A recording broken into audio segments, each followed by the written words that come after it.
আমার হাতে পর্যন্ত রড দিয়ে বাড়ি মারছে, ইট মারা শুরু করে, এরপরে রড থেকে শুরু করে যত ধরনের তাদের লাঠি সোটা, এই তারেক রহমানকে জবাব দিতে হবে। এটা কি তারেক রহমানের সন্ত্রাসী বাহিনী?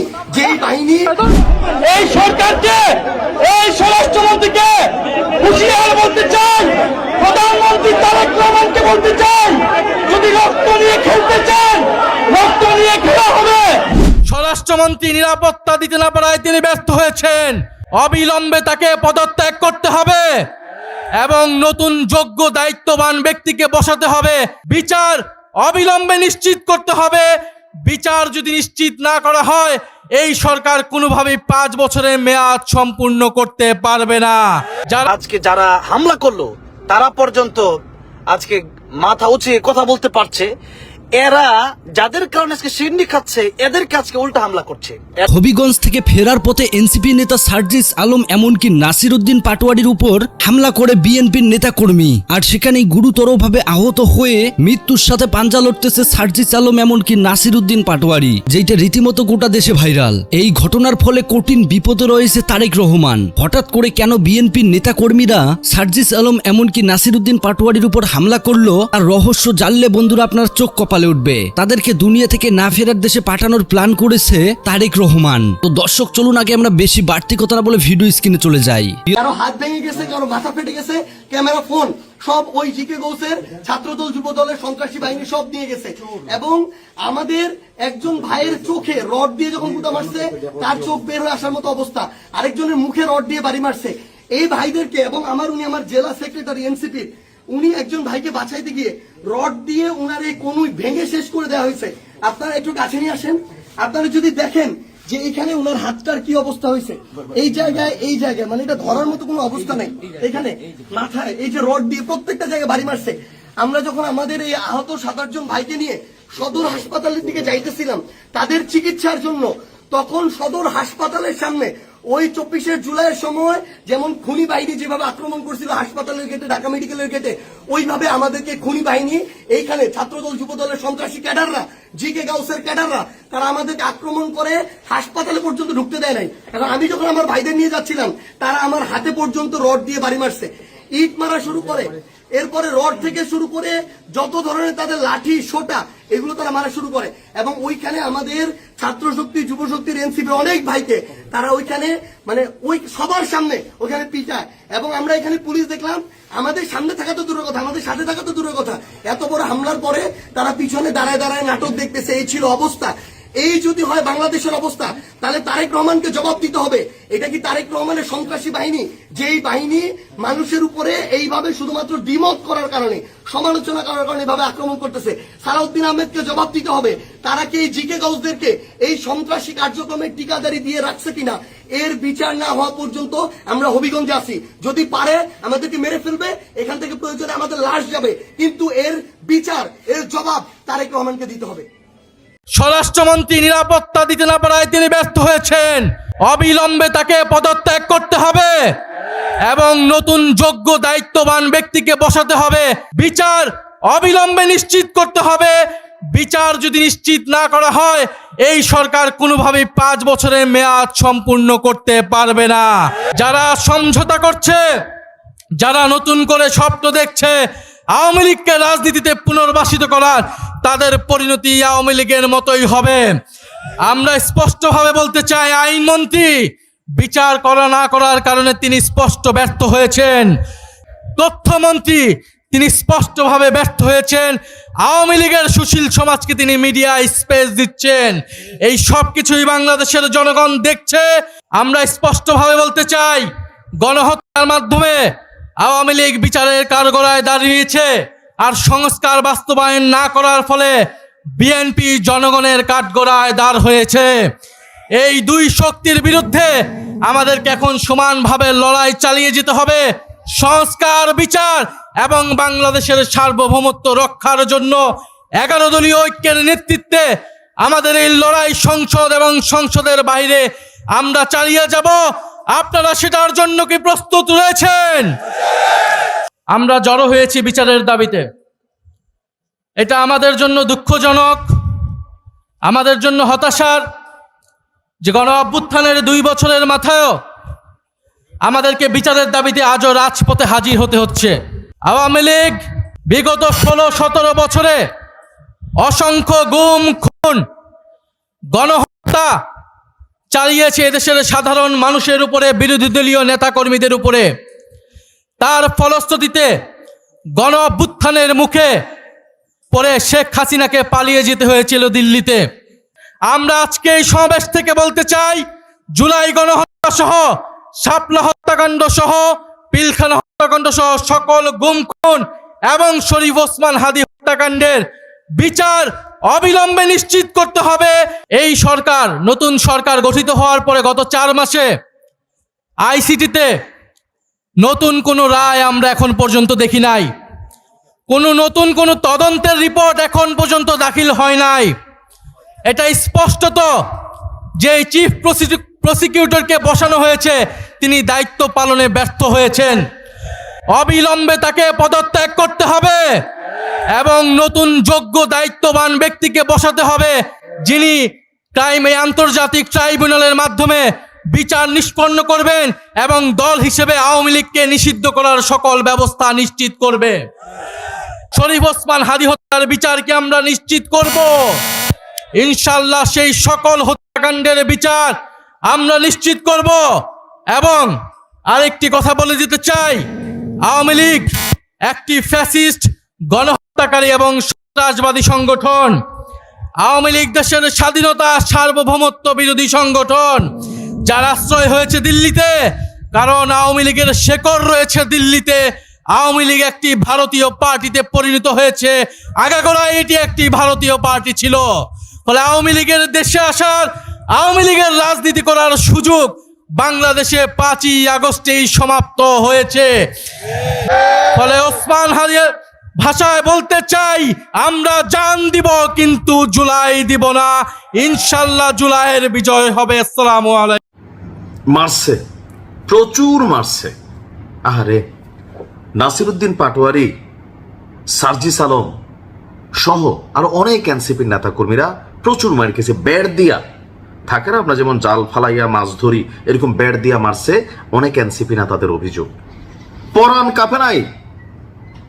অভিযোগ আসছে কার বিরুদ্ধে? ছাত্রদলের বিরুদ্ধে। হবিগঞ্জে সার্কিট হাউসের একটু আগের ঘটনা।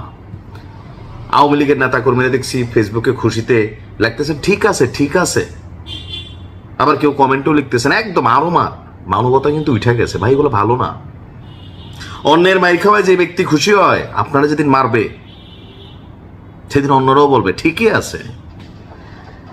অন্তত আমরা এই মুহূর্তে এরকম কিছু চাই না। ঘটনার প্রেক্ষাপট কি? হবিগঞ্জে জুলাই পদযাত্রা নামক একটা প্রোগ্রামে এনসিপির আজকে একটা প্রোগ্রাম ছিল। সেখানে মুখ্য সমন্বয়ক নাসিরউদ্দিন পাটোয়ারি আর সার্জিস আলমের নেতৃত্বে একটা গাড়ি বহর গেছিল। তো সেই গাড়ি বহর গিয়ে ঢুকছিল সম্ভবত সার্কিট হাউসে। আর সেইখানে ছাত্রদলের পোলাপাই আর বলবি তারেক রহমানকে নিয়ে, আর বলবি মির্জা আব্বাসকে নিয়ে, আর বলবি বিএনপিকে নিয়ে একদম দাবাই ফেলছে। এখন যখন এরকম বইলা বইলা দাবাইছে তখন এটা নিয়ে প্যাস লাগছে। কিন্তু ছাত্রদল যারা মূল কমিটি তারা বলতেছে ভাই এটার সাথে আমাদের কোনো রকম রিলেশন নাই, আমরাও চাই ঘটনাটা তদন্ত হোক। আসলে কারা দোলাইছে এনসিপির এই সার্জিসের মতন একটা নাবালক শিশু বাচ্চা আর নাসিরউদ্দিন পাটোয়ারির মতন একজন সাবালক মানুষ, তাদেরকে এভাবে মারতে পারে আজকে? এটা কেমন একটা বিষয় হয়ে গেল। এখন কি নিয়ে ঝামেলা? ঝামেলা হচ্ছে ওই যে প্রোগ্রাম শেষে তারা গাড়ি বহন নিয়ে ঢুকছে সার্কিট হাউসে, ওইখানে এই ঘটনা ঘটছে। এখন এই ঘটনা নিয়ে সার্জিস আলমের একটা ভিডিও ভাইরাল হয়েছে, নাসিরউদ্দিন পাটোয়ারি। এখন আমার মনে হয় নাসিরউদ্দিন পাটোয়ারি এবং সার্জিস আলম এই গেল কয়েক যেই সময়টা নির্বাচনের আগে পড়ে বিএনপি নিয়ে অথবা বিএনপির যারা লিডিং পজিশনে আছেন বা জনাব তারেক রহমানকে নিয়ে অথবা অতীতে বিএনপির কর্মকাণ্ড নিয়ে তারা যেই পরিমাণ কথা বলেন, মানে এক একজন এক একভাবে ভাইরাল হবার জন্য বলেন বিভিন্নভাবে, বা বিএনপির হাতে এরকম একটা মাইর খাওয়ার জন্যই বলেন, আর একটু ভাইরাল হইতে এরা কিন্তু বলে ভাই, নন স্টপ বলে। তো এই বলার কারণে বিএনপির যারা নেতা কর্মী আছেন স্বাভাবিকভাবে তারা ক্ষুব্ধ হয়। এটা বাংলাদেশ, যেখানে বাবার চেয়ে পিতার চেয়ে রাজনৈতিক নেতা, রাজনৈতিক দল এবং রাজনৈতিক গুরুর ভালোবাসা বেশি কর্মীদের মধ্যে। তো এখানে সম্ভবত নাসিরউদ্দিন পাটোয়ারি এবং সার্জিসের কারণে আপনার এই মাইটটা গেছেন, আর টিকতে না পারে দৌড়ে গিয়ে সার্কিট হাউসে ঢুকছে, একজন গাড়ির ভিতর ঢুকছে, ঢুকে আবার দৌড় দিছে, কি যে একটা অবস্থা। আর এই ঘটনা দেখা ছাত্রলীগ ছাত্র বা আওয়ামী লীগ যারা আছেন বলতেছে দেখো তোমাদের পরিণতি কি হবে আওয়ামী লীগ আসলে। আওয়ামী লীগ আসলে অনেক খারাপ হবে, এটা তারাও জানে বলে। দেখুন এরকম দুইটা দল যারা সরকারের পক্ষেরই টিম, তারা যখন মারামারি করে দোষটা কারে দিবেন? দোষটা আমি এক্ষেত্রে নাসিরুদ্দিন পাটোয়ারি দিতে চাই, সার্জিসও দিতে চাই। কেন দিতে চাই? তারা ভাইরাল হবার জন্য হোক, যেমনি হোক, মানে তারা মনে করে এনসিপির এই 2-4টা লোক ছাড়া এদের বিরুদ্ধে 101টা অভিযোগ আছে। তো এরা যেরকম বক্তব্য দেয় অন্যান্য রাজনৈতিক ব্যক্তিত্বদেরকে নিয়ে বা দলগুলোর ইস্যুতে, কাউকে কোনো সম্মান করে না। আর এই সম্মান না করার কারণে তারা কিন্তু এরকম ঝামেলার মুখোমুখি বিভিন্ন জায়গা হয়। এখন ছাত্রদলের বক্তব্য হচ্ছে যে ভাই আমাদের কমিটির কোনো লোক এখানে নাই, হয়তো যারা করছে তারা ছাত্রদলের পরিচয় দিচ্ছে। আমার ধারণা এরকম হইতে পারে, আসলে ছাত্রদল নাই, কিন্তু অনেকে আছে। ওই যে সিলেটে একটা ঘটনা ঘটছিল না, বদরুল লীগ একবার ছাত্রলীগের নাম হয়ে গেল, যে বদরুল খাদিজারে পছন্দ করতো, খাদিজা রাজি হয় নাই, বদরুল গিয়া আলকা চাপাতি দিয়া সাইজ সুস করে ফেললো। পরবর্তী দিন থেকে দেখা গেল বদরুলের নাম দিয়া ছাত্রলীগ কলঙ্কিত হলো, বদরুল লীগ হয়ে গেল।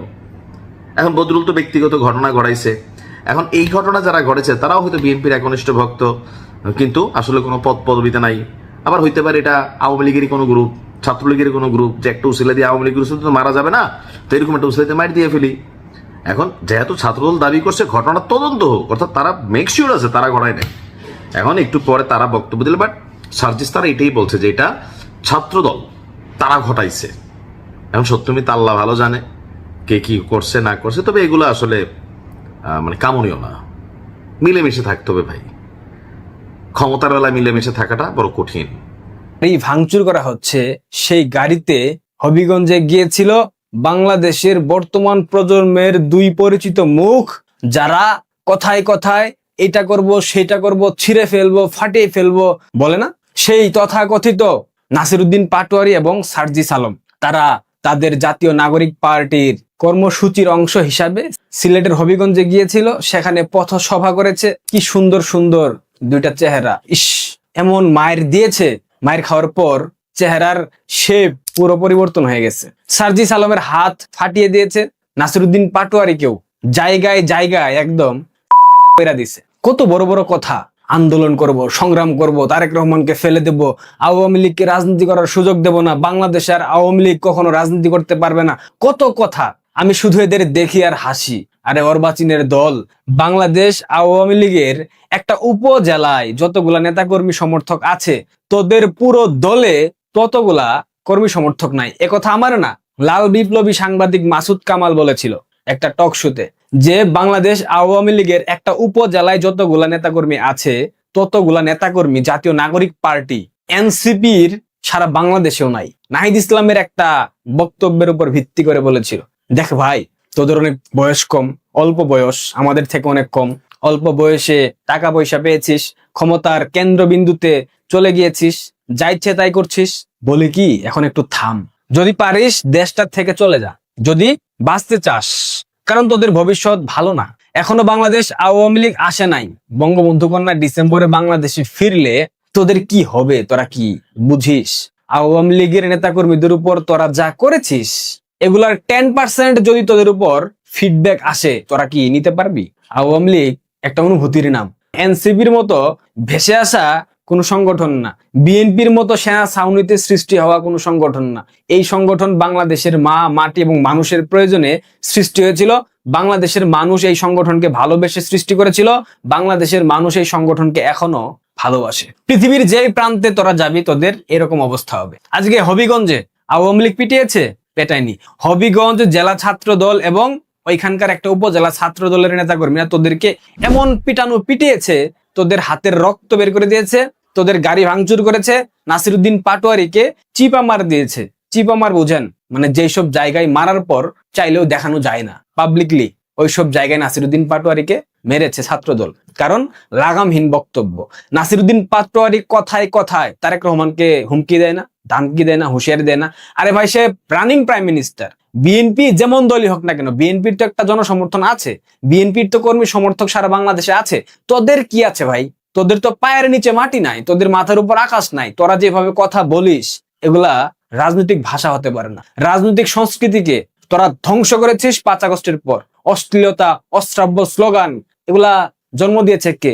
এই এনসিপি। আজ পরিণতি বাংলাদেশের মানুষ দেখলো। এই জাতীয় নাগরিক পার্টির 3 নেতাকে গতকাল নেত্রকোনায় বেধড়ক পিটিয়েছে সাধারণ জনতা। পেটানোর পর গায়ের কাপড় চুপড় খুলে নিয়ে নাঙ্গা করে ছবি তুলিয়েছে। এগুলা সারা বাংলাদেশে হচ্ছে। এগুলা কিন্তু আওয়ামী লীগ, ছাত্রলীগ, যুবলীগ করছে না। এখনো কিন্তু আওয়ামী লীগ, ছাত্রলীগ, যুবলীগ বাংলাদেশের রাজনীতিতে স্বাভাবিকভাবে উপস্থিতির জানান দেয়নি। ডিসেম্বরের পর তোদের কি হবে একথা ভাবি আর চিন্তা করি। অল্প বয়সে পাকলে দুঃখ থাকে চিরকাল। সার্জিস আলমের গত 2 দিন পূর্বের একটা ফেসবুক স্ট্যাটাস আমি আপনাদেরকে দেখাই, দেখেন মজা পাবেন। বিএনপি এবং স্বরাষ্ট্রমন্ত্রী সালাউদ্দিন আহমেদের গ্রিন সিগন্যালে এবং পুলিশের সহযোগিতায় স্বরাষ্ট্রমন্ত্রীর নিজ জেলা কক্সবাজার এবং গাজীপুরে ছাত্রলীগের মিছিল এবং ঝটিকা মিছিল হয়েছে। প্রিয় বিএনপি, এত তাড়াতাড়ি আপনাদের লক্ষ লক্ষ নেতাকর্মীদের উপর স্বৈরাচার আওয়ামী লীগের করা 17 বছরের জুলুম, নির্যাতন, গুম, খুন সব ভুলে গেলেন? এত তাড়াতাড়ি শহীদ ওয়াসিম সহ জুলাই অভ্যুত্থানে জীবন দেওয়া, রক্ত দেওয়া আপনাদের শত শত নেতাকর্মীদের সব ত্যাগ ভুলে গেলেন? নাকি আপনাদের নেতাকর্মীদের উপরে এত জুলুম, নির্যাতন কিংবা তাদের রক্ত, জীবনের কোনো মূল্য আপনাদের কাছে নেই? নাকি যা বলেন কিংবা যা করেন সবাই লোক দেখানো? নেতাকর্মীদের কথা বাদই দিলাম, বেগম খালেদা জিয়ার সাথে যে নির্মমতা হয়েছে সেসব কি 6 মাস যেতে না যেতেই ভুলে গেলেন? মনে রাখবেন, পাপ কিন্তু পাপ কেউ ছাড়ে না। সার্জিস সেদিন স্ট্যাটাসটা দিয়েছে যেদিন গাজীপুর জেলা ছাত্রলীগের সভাপতি সুলতান সিরাজুল ইসলাম গাজীপুরে একটা বিশাল মিছিল করেছিল।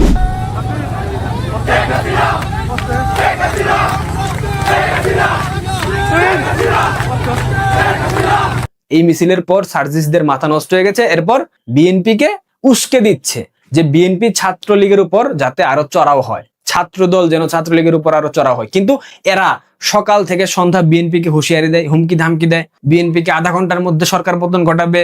কর্নেল অলি বলে, নাহিদ ইসলাম, শফিকুর রহমান জামাতের আমির, এরা যদি রাস্তায় নামে বিএনপি 30 মিনিট টিকতে পারবে না। অনেক কথা, মানে সকাল থেকে সন্ধ্যা বিএনপি কে গালিগালাজ করে।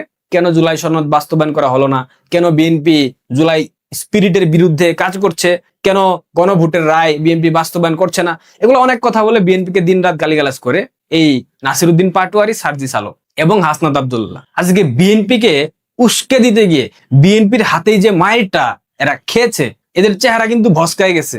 সিরিয়াসলি বলতেছি, এদের চেহারা ভস্কায় গেছে। এখনো অরিজিনাল ফুটেজ গুলো আসে নাই, আসলে পরবর্তী ভিডিওতে আমি দেখাবো। এটা মাত্র শুরু, পিকচার আভি বাকি হ্যাঁ।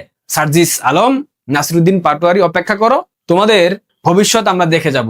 কোনো হুমকি ধামকি না, কিন্তু ভুলেও হুমকি ধামকি দিচ্ছে না। বাংলাদেশের মানুষ সবকিছুর প্রতিদান এমন ভাবে দেবে আর কোনোদিন মেরুদণ্ড সোজা করে দাঁড়াতে পারবা না। তোমরা যে অন্যায় করেছো, তোমাদের অন্যায়ের মাত্রা সীমা ছাড়িয়ে গেছে। বাংলাদেশটা ধ্বংস করে দিয়েছো। বাংলাদেশের তরুণ প্রজন্মকে ভুলভাল বুঝিয়ে প্ররোচিত। আজ ট্রেলার দেখলা, পিকচার আরো কদিন পর দেখবা। ডিসেম্বর আসার আগেই পরামর্শ দেই, দেশ থেকে চলে যাও যদি এক্সিট নিতে পারো, অন্যথায় পরিস্থিতি ভালো হবে না। আবারও বলতেছি, হুমকি ধামকি না, এটাই রিয়েলিটি। ভালো প্রিয় দর্শক, এতক্ষণ থেকে পুরো ভিডিওটি প্রথম থেকে শেষ পর্যন্ত দেখার জন্য আপনাদেরকে অসংখ্য ধন্যবাদ। পুরো ভিডিওতে দেখতেই পেলেন মাঝ রাতের মধ্যেই কিভাবে সার্জিস আলম এমনকি নাসিরউদ্দিন পাটোয়ারির উপর হামলা করলো, গাড়ি থামিয়ে যেভাবে গাড়ির উপর হামলা করলো, তাছাড়াও সার্জিস আলমের উপর হাত তোলে। তারা অনেকভাবেই আহত হয়। তবে এইটা তীব্র নিন্দা জানাচ্ছে এনসিপি নেতা থেকে জামায়াত। এইটার কঠিন বিচার চাই। তারেক রহমানের দুর্নীতিবাজ এইবার একে একে বের হবে। স্বৈরাচার শেখ হাসিনার থেকেও অনেক নাকি খারাপ এই তারেক রহমানের আচরণ, যেটা সবাই বলতেছে। তো দর্শক, পুরো ভিডিও দেখার পর আপনাদের মতামত কমেন্ট বক্সে জানাবেন, পারলে ভিডিওটি শেয়ার করবেন। আল্লাহ হাফেজ।